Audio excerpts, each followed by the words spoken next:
Good morning, guys, and welcome to the podcast. I'm really delighted about today's guest, Tim Stout, and he is a true entrepreneur at heart. He teaches clients how to break free from limits and take ownership of your success. He's a former MMA fighter, athlete with so much experience. And for the David Goggins or the Jocko Willnick fans out there listening or watching, Tim Stout's the man, and we're going to have a fantastic conversation about winning, negotiation, investing, entrepreneurship, and I'm really happy to have him on. Tim, welcome. Absolutely. I appreciate the opportunity. Thank you. Yeah, and briefly chronicle your journey. It looks like you've been featured on HGTV, American Dream in Atlanta, Robert Kiyosaki. So talk about how you got to where you are and what you're doing now. Okay. I'm originally from East Tennessee, super poor, humble upbringing. I always wanted more out of life. I was always in the martial arts, other kids playing basketball, baseball, football. I was doing karate, and I did karate till I did boxing. I did boxing till I did kickboxing, and then kickboxing through jiu-jitsu. And it just continued to compile until I was fighting. And then I had a very small amateur career. I was very aggressive, hit very hard. So like my first three fights were all like knockouts in like less than like 15, 16 seconds. So I went pro early. That took me to Atlanta. There, I own a business there. I own a gym. And once I retired from fighting, I wanted to be in sales. And then everything fell from there, from real estate to sales skills to coaching to investing. All of it come from there. And what I've found very interesting is the best entrepreneurs are either former athletes or even like the CEOs, they or military. So what is it about this from your martial arts or athletes? What makes you so successful as an entrepreneur? I think the same thing that made me successful as a fighter and an athlete. I think fighting athlete, I think you learn, you have to embrace the grind and you have to love the grit to succeed. I got into fighting. I wasn't the most athletic. I wasn't the most talented, but I had a hard work ethic and I wasn't going to be outworked. And the same thing with business is I realized really quick that people are lazy. Inherently, they're lazy. And that's not what I was. So I had to have two types of hustles. I'd have hustle to learn and hustle to act. And I doubled down on both of those. And I think it's the grit that makes the difference. Yeah. And a lot of success comes down to just taking action and just hustle and grit and discipline. And there's a great book. It's like talent is never enough. And you see some of the most talented people and they don't have the discipline and they get outworked by someone with less talent. But just the next question I have for you is what is the number one mindset shift that people listening or watching need to make it as an entrepreneur? Obviously, you've taken it to another level, but just people that want to draw inspiration, how can they succeed? I think people need to realize that. And I taught it to my team this morning in Tennessee that nobody has the key to your success, but you just got to be willing to dig in your pocket further. Like you've got to continue to dig and to work it. And they want things, they want people, they want coaches, mentors, they want ideas to help them succeed, which they will help, but they will not call success. Success is boring. Success is boring, repeated activities day in and day out. People don't like that idea. They want it to be sexy, and it's nothing sexy about success. Yeah, I love that. What are some of the you have this idea which I really love is fight to win and how discipline and daily habits say shape success. And so take us a deep dive into the power of what your daily like mindset habits that you do that separate yourself from the rest. I'm super disciplined. I don't believe in motivation. I believe in discipline. Motivation ups and down. Motivation fades. Discipline is what gets you where you want to be in life. My daily, it starts at 3:50 a.m. It rings. I'm up. I go to the gym. I lift weights from 5 a.m. to 6 a.m. And from 6 to 7, I'm either kickboxing, grappling, or some type of combative art still.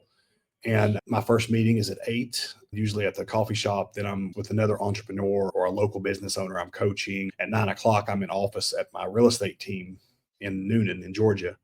And then I build them, coach them up. Then I'm working with the investing team, doing that. So it's my biggest thing is it's mindset. There's so many things that have to be done, and you either are going to do them or you're going to delegate them. I think a lot of things with entrepreneurs is when they're delegations, they micromanage, and there's no use in having delegation if you have to micromanage. You're either too cheap when you hire someone or you didn't train them well enough. And you have to come to those decisions like, what's the problem? Fix the problem. So it allows me to focus on my highest money making activities. And it's not doing things that I'm delegating for sure. Huh. Yeah, interesting. And how do you manage your energy during the day if you're waking up at 4 a.m., which I really love because I wake up at 5 and like by noontime I'm like I feel like I've done the and how do you manage the rest of the day in terms of energy? Like what do you productivity? How do you do that? My alarm goes off at 3:50. It used to go off at 4, but I hit snooze button one time and I felt like a weakling. It's been about 3 years ago, and I've punished myself ever since, waking up 10 minutes early. So I will not do that. A couple things that help me. I'm in bed by 8 every night, so that helps me. I do get my full 8 hour sleep, but I fast. I don't eat till noon. Wow. So that keeps me hyper focused mentally, and it keeps my energy levels high. So when I do eat at noon, it gives me another 5 or 6 hours of good energy. And I'll Wow. do caffeine in the morning, but not all day. So yeah, the Yeah, fasting really helps me with my energy levels. interesting. What's your and another component is just your recovery. Like, how do you work out? How do you prevent your body from breaking down in terms of alignment, posture, flexibility? Do you do cold plunges or talk about how your recovery routine? Recovery, number one for recovery, which most people know that. I'll stretch my workouts. Like I don't do weight workouts. 99% of the population do. I don't lift. I don't lift for muscle. I don't lift for strength. I lift for mobility and movement. So a Yeah, lot of full body motions, a lot of body weight stuff, kettlebell stuff, stuff that helps me move better. I only put good things into my body as far as eating them. I'll do the sauna some. I used to do a lot of cold plunges, but I did cold plunges because it was hard and not any other reason. People wouldn't do it, so I would do it. yeah, I don't do those anymore, but I will still do the sauna. I stretch, I eat well, I make sure I'm hydrated. And your two biggest things for recovery are sleep and nutrition. So I have those two dialed in. yeah. And the best feeling is, like, when it's, like, as the sun sets and you've done a great day's work, you've worked your body and your mind, and you can, like, just rest in 8 to 10 hours of rest. The other thing is, like, what I realized we're in April of 2025, and I noticed, like, at the New Year's, like, the gym parking lot is, like, packed and just it's incredible. And then, like, January 15, like, 2 weeks in, like, it's everybody's gone. So many entrepreneurs struggle with consistency. And how do you stay accountable and maintain discipline even when motivation fades? I just had this conversation when I'm in Tennessee. I do the group coaching, I coach the leadership, I coach the teams, but I also do one on ones with the team members. And I had a guy that said the exact same thing that he joined the gym, he shows up twice, and he cancels his membership because he's wasting his money. You will never succeed in life until your desires and your goals outweigh the hard. And like with me, like working out is not something that I do, it's part of me. I don't work Mm. out to look a certain way or to feel a certain way. And it's exactly who I am, and my day wouldn't be complete without it. Eating healthy, that is who I am. And it's who I've become over time. I don't do it to look a certain way. I don't look at to feel a certain way. I do it because that's the best thing for me, and that's who I am. And Yeah. when your goals are bigger than the fears, that's when you start winning. And when I was coaching the young man this morning, he was talking about the consistency and stuff. And I told him, I said, your goals need to change of not what you want, but what are you afraid of? Like, what are you afraid of happening? He just had a son. And my Yeah. challenge to him was at 15-year-old, I'm going to sit down with your son and he's going to tell me 10 things about you. I said, what are those 10 things? Because you start shaping those today. You don't do it in a year. You don't do it in 2 years. It's who you become. In 15 years, I'm going to sit down with your son and your son's going to tell me about you. What do you want him to tell me? And that's because that's his big motivator now. He's a dad and he loves that. And it's like you have to anything you have in your head that's a fear or a distraction. Like it's in the end of the day, like people talk about diet. People always like, how do you eat healthy all the time? I was like, when I go to bed at 8 o'clock, it doesn't matter if I eat honey buns or if I eat chicken and broccoli. The day's done. So I can have the results of one or the other. Which one do I want more? And that's Yeah. a simple way to put it, which is a mindset and it's discipline, but it's discipline gets easy once it becomes who you are. Huh. Interesting. Yeah. And the next concept that I've really found inspiring from you was from MMA to Millionaire. And you talk about lessons in real estate, business, and leadership. and how your background in self-defense and competition translate into winning strategies for investing, negotiation, and business growth. The book that I wrote, it was actually number one on Amazon last week, so it's a pretty big deal. But it's Forged in Fire, 55 to Win Tactics, and it's lessons that I've come from.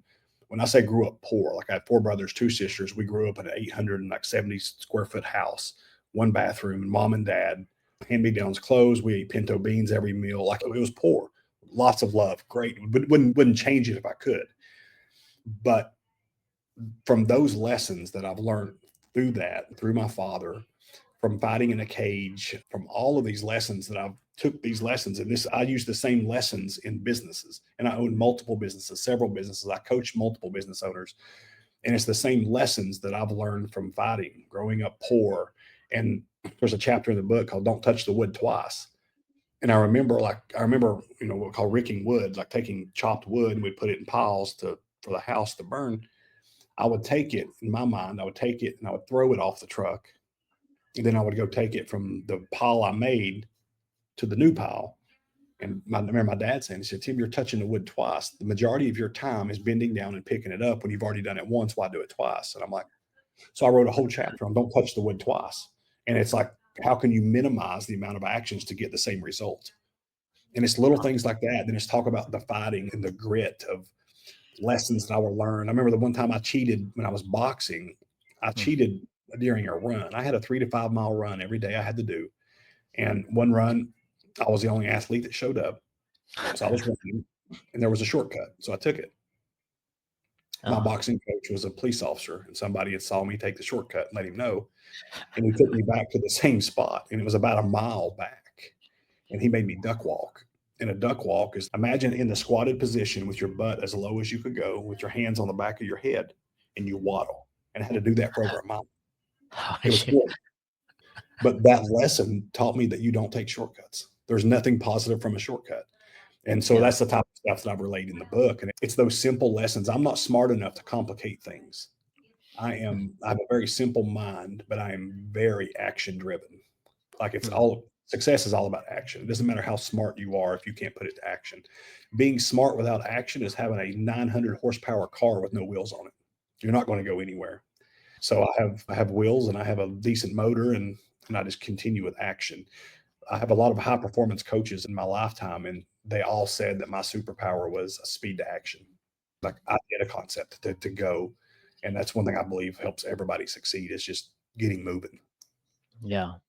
Yeah, I think the execution showing up is almost 90%. And like we were talking about, like, talent is never enough. A follow-up question I have for you is because I've seen this because I competed in Olympic Taekwondo. And what I found was like, what I saw this phenomenon quite a bit was that driven athlete, very disciplined, just everything to the T, dot their I, diet, everything. And then they show up to competition and they get knocked out or lose first round, whereas like a less disciplined athlete could make it to the quarter semis or whatnot, or even win. So how do you, when you're like this focused and disciplined, but you're not seeing results, but you're seeing like people that are lazier or just taking shortcuts, getting ahead, how do you handle that? I am my only competition. I'm not looking in your lane. It's like my job is to do the best that I can do. And I'm Yeah. a very competitive person, but I'm not competitive. I'm competitive in the actions because you can't control the results all the time, but you can Mm, control your actions to the results. So yeah. I'm competitive. If me and you're in the same office and you're making 500 calls a week, I want to do 1,000. And that type of mindset will create double the result eventually. But yeah, I stay in my own lanes. Like I'm competitive, but it's not. I can't help that another, like say in real estate, I can't help that other real estate agent knows more people. I can't help that other real estate agent is more attractive than I am. I can't help that other real estate agent is better on the phones than I am. There's all these things. So I've just got to do me and I do me very fast and try to learn. And, Uh-huh. but yeah, I don't just, if you're paying attention to your competition, you're not working hard enough. Oh, wow, that's a good point. Interesting. It's a good Or way crush, to rush in with your work ethic. Yeah, it's interesting, yeah. The other thing is you talk about business and self-defense tactics that give you the edge in mastering the art of negotiation. What are your thoughts on that? One thing, like, I remember when I first started real estate, someone was like, "You go door knocking, or you shouldn't do door knocking." And they're telling me all these things, and all these things were easy to me. And the reason it was easy is because in my previous profession, if I messed up, I got punched in the mouth. It wasn't that difficult to have someone shut the door in my face or hang up on me. So making the massive action, which is what succeeds in business, wasn't big as an issue for me. Mm, And confidence is a big deal with negotiating. And I think the most positive confidence you can have is self confidence. Like with me, I understand that I'm physically fit. I can handle myself in 99.9% of situations if it ever got to that physical. I hope it never does. But it's better to be a warrior in a garden than a gardener in a war. You want to be ready for it. So when anything's negotiating, it's never if this happens, then this done. It's like a negotiations is just like anything in life, but most people have the wrong idea of what negotiations are. Negotiations, they think I'm coming to you and I'm like, I'm only going to pay $100 and that's it. And mm, you're like, okay, I'll do $100. That's not negotiations. Negotiations is me telling you my story of whatever I need to be done and you understanding it. And now mhm, you're speaking to your clients with my feelings, with my emotions, because now you're bought in. That's what true mhm, negotiations is. Negotiations is not me running you over the coals and you feel like you got took advantage of. It's me mhm. running you over the coals and you thanking me for it. You know what I mean? You're like, I needed that. Thank you. We had a deal. We're talking about it this morning during a training. There's a house listed for $210,000. We got it in contract for 130, Wow. and the seller thanks us because we fixed their problem. Which I told him, I said, this may fix your problem, it may not, but this is the number we have to have for it to make sense for us. And I explained why it has to be at that number. And if that works for you, we are a solution for you. And then they called us back after about a month and they're like, I think we're ready for that solution. I'm like, Mm, and I'm happy to help. And they thank us for it because we solved their problem. yeah. It's I would say I'm not sh I read Art of the Deal years ago, which was all about negotiation, and it's interesting, this whole area of just, tactics and negotiation tactics and just arriving at a win-win. It's a really important skill. The kind of a final question is, what I love is a lot of people become entrepreneurs because the sky's the limit. There's no limit to you. You are in real estate, so that area of success, you are the limiting factor. Whereas some people are in the corporate setting and they hit this glass ceiling, they know they can do better. In your opinion, when someone hits this glass ceiling, like they're full of potential, they feel like they can do more. Talk about staying in this corporate setting or versus becoming an entrepreneur. What are your thoughts? I think there's two types of people who become entrepreneurs: people who are unemployable, they can't work for somebody else, and people who see the limitless. Like that's the type of people that come into entrepreneurship. Because you'll Uh-huh. see a lot of people in different trades who they can't show up on time, they can't process, they can't do anything. And that's the reason they work for themselves because they can't work for anybody else. And then you got people probably like us who want to shoot for the ceiling. I don't want anybody holding me back. So the people that are in the corporate world, there is something to be said about people who work in the corporate world. It appears to be safer. You get paid every month. You get insurance. You get vacations. There's a lot of good things that happen. But what I would challenge a lot of people who feel like they're worth more than they're getting is either you are not worth more than what you're getting paid, or you've not shown your true value to the person who pays you. If and I have this conversation as agents will come to me and they'll be like, I want to make a higher commission. And I'm like, why would I do that? And great asking a question, not being a smart aleck. And then they're telling me, they're like, I closed this many deals. And I'm like, do you think I could hire someone else to close that many deals? No. I said, could I close two people to close that many deals? And they're like, yes. I said, what's the difference in me paying you that or paying two people that? 'Cause it's commission only. So I changed the way they think about it. And then it's if you're bringing me more deals than I'm giving you, then you have leverage. Then we can negotiate. So if somebody sees your true value, it's I'm not going to let somebody, if I'm paying somebody $25 an hour, they want 30. If they cannot be replaced with another $25 hour employee, I'll give them 30. But I have to see their value. And a lot of times I think people overestimate their own value because they feel special in their own head. But it's not Hmm. always the case. Yeah, interesting. Very fascinating conversation. If people wanted to reach out with you, connect with you, and work with you, how can they do that? Facebook's probably the most popular place to get me at. It's just Tim Stout. It's a picture of me and my wife, and the Tim Stout on Instagram. Yeah, I love that. And I really enjoyed, very inspiring, and keep up the great work. I appreciate you. Thank you very much.